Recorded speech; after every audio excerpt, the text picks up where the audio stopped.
5 வருஷத்துல பாருங்க, 5 வருஷத்துல 6 முறை கரண்ட் பில் ஏறி இருக்குது. 6 முறை கரண்ட் பில் ஏறி 100 ரூபாய்க்கு இன்னைக்கு 100 ரூபாய் சரியா வருது. 500 ரூபாய் கட்டுறவங்க இன்னைக்கு 1000 ரூபாய் கட்டுறாங்க. 1000 ரூபாய் கட்டுறவங்க இன்னைக்கு 2000 ரூபாய் கட்டுறாங்க. அந்த மாதிரி கரண்ட் பில் விஷம் போல ஏறி இருக்குது.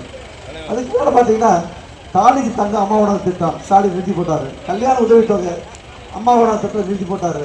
அதே மாதிரி கற்பனை பெண்களுக்கு 18,000 கொடுக்கறது அம்மாவோட அதை நிறுத்தி போட்டாங்க. அதே போல நமக்கு கடுமையான நம்ம குழந்தைகளுக்கு லேப்டாப் சைக்கிள் எல்லாத்தையும் நிறுத்தி போட்டாங்க. எந்த இலவசமே இல்லாம அனைத்து அடிச்சு பிடிச்சி வேற வேற வீடு கட்டிட்டு போறதா ஸ்டாலினோட வேலையா இருக்குது. அது மாதிரி நினைச்சு பாருங்க. கேபிள் ஒரு சின்ன உதாரணம் பாருங்க. கேபிளுக்கு நம்ம 70 ரூபா வசூல் பண்ணிட்டு இருக்கோம்.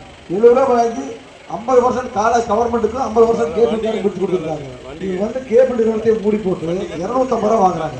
3 கோடி கேபிள் இருக்குது தமிழ்நாடு பூரா. 3 கோடி இன்ட்டு 250 போட்டீங்கன்னா ஒரு மாசத்துக்கு 750 கோடி ரூபாய் இங்க ஸ்டாலின் வீட்டுக்கு போகுது. 50 கோடி மற்ற டிவிக்கெல்லாம் கொடுக்க 700 கோடி சன் டிவிக்கு கலைஞர் டிவிக்கு ஒரு மாசம் 700 கோடி போகுது. நம்ம கட்டுறவங்க நினைச்சு பாருங்க எவ்வளவு தப்பு பண்றாங்க பாருங்க. கவர்மெண்ட் கொடுக்க வேண்டிய பணத்தை கவர்மெண்ட் கொடுக்காம அப்படியே வீட்டுக்கு எடுத்துட்டு போறாங்க.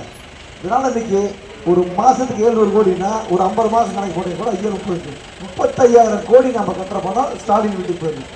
அது மாதிரி ஒரு அளவுக்கு போட்ட கணக்கிலேயே இந்த 5 வருஷம் ஸ்டாலினுடைய வருமானம் 2.5 லட்சம் கோடி.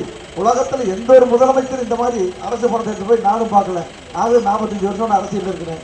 இது மாதிரி ஒரு முதலமைச்சர் கண்ணில் பார்த்ததே கிடையாது. அந்த அளவுக்கு ஒரு விலைவாசி உயர்வு டவுன்ல இருக்குங்க.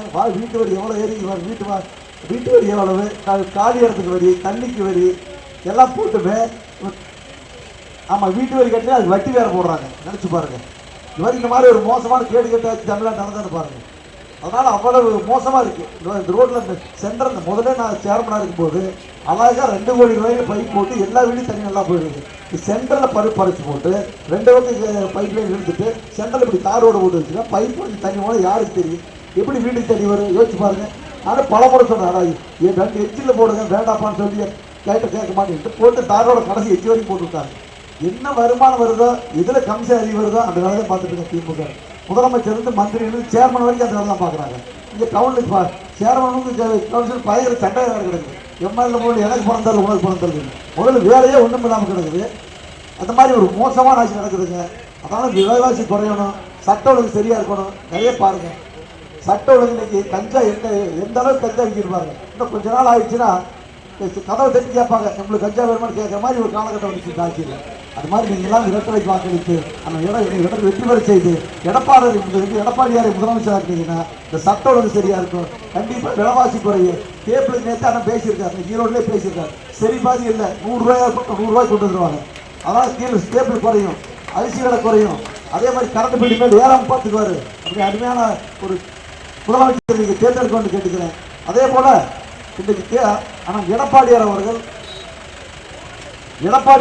ஒரு அருமையான தேர்தல் அறிக்கை உங்களுக்கெல்லாம் கொடுத்துருக்காங்க. உங்களுக்கெல்லாம் நிறைய நோட்டீஸ் அடிச்சு கொடுத்தா படிச்சிருப்பீங்க. நான் ஆட்சிக்கு வந்தால் இந்த விலைவாசி விஷம் போல உயர்ந்ததற்காக கருணை தொகையாக அந்த உடனே ஒரு குடும்பத்துக்கு 10,000 அக்கௌண்ட்ல போடுறாரு. மாசம் 2,000 ரூபாய் அக்கௌண்ட்ல போடுறேன்னு சொல்லியிருக்காரு.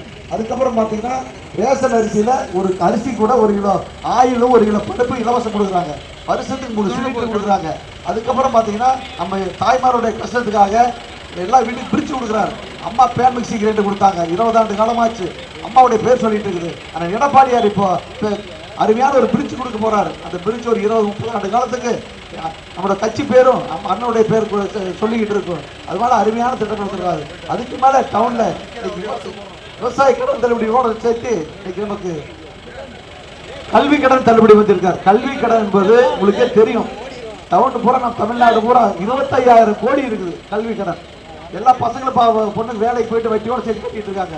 அது 25,000 கோடி தள்ளுபடி பண்ணியிருக்காங்க. யோசிச்சு பாருங்க. இது மாதிரி ஒரு முதலமைச்சர் நம்ம கைப்பாரன்னு பாருங்க. இருக்கிறத பூரா அள்ளி வீட்டு கொண்டு போறவங்க ஒரு முதலமைச்சர் ஒரு சைடுல. ஆனா அண்ணன் நன்றியே கொடுத்துட்டு இருக்காரு. ஆனால் நீங்க எல்லாம் இரட்டை வாக்களித்து இந்த பெருவாரியான வாக்களிக்க வெற்றி பெற செய்து அண்ணன் எடப்பாடியாரை முதலமைச்சர் கேட்டுக்கிறேன். 5வது பகுதியை சேர்ந்த 4வது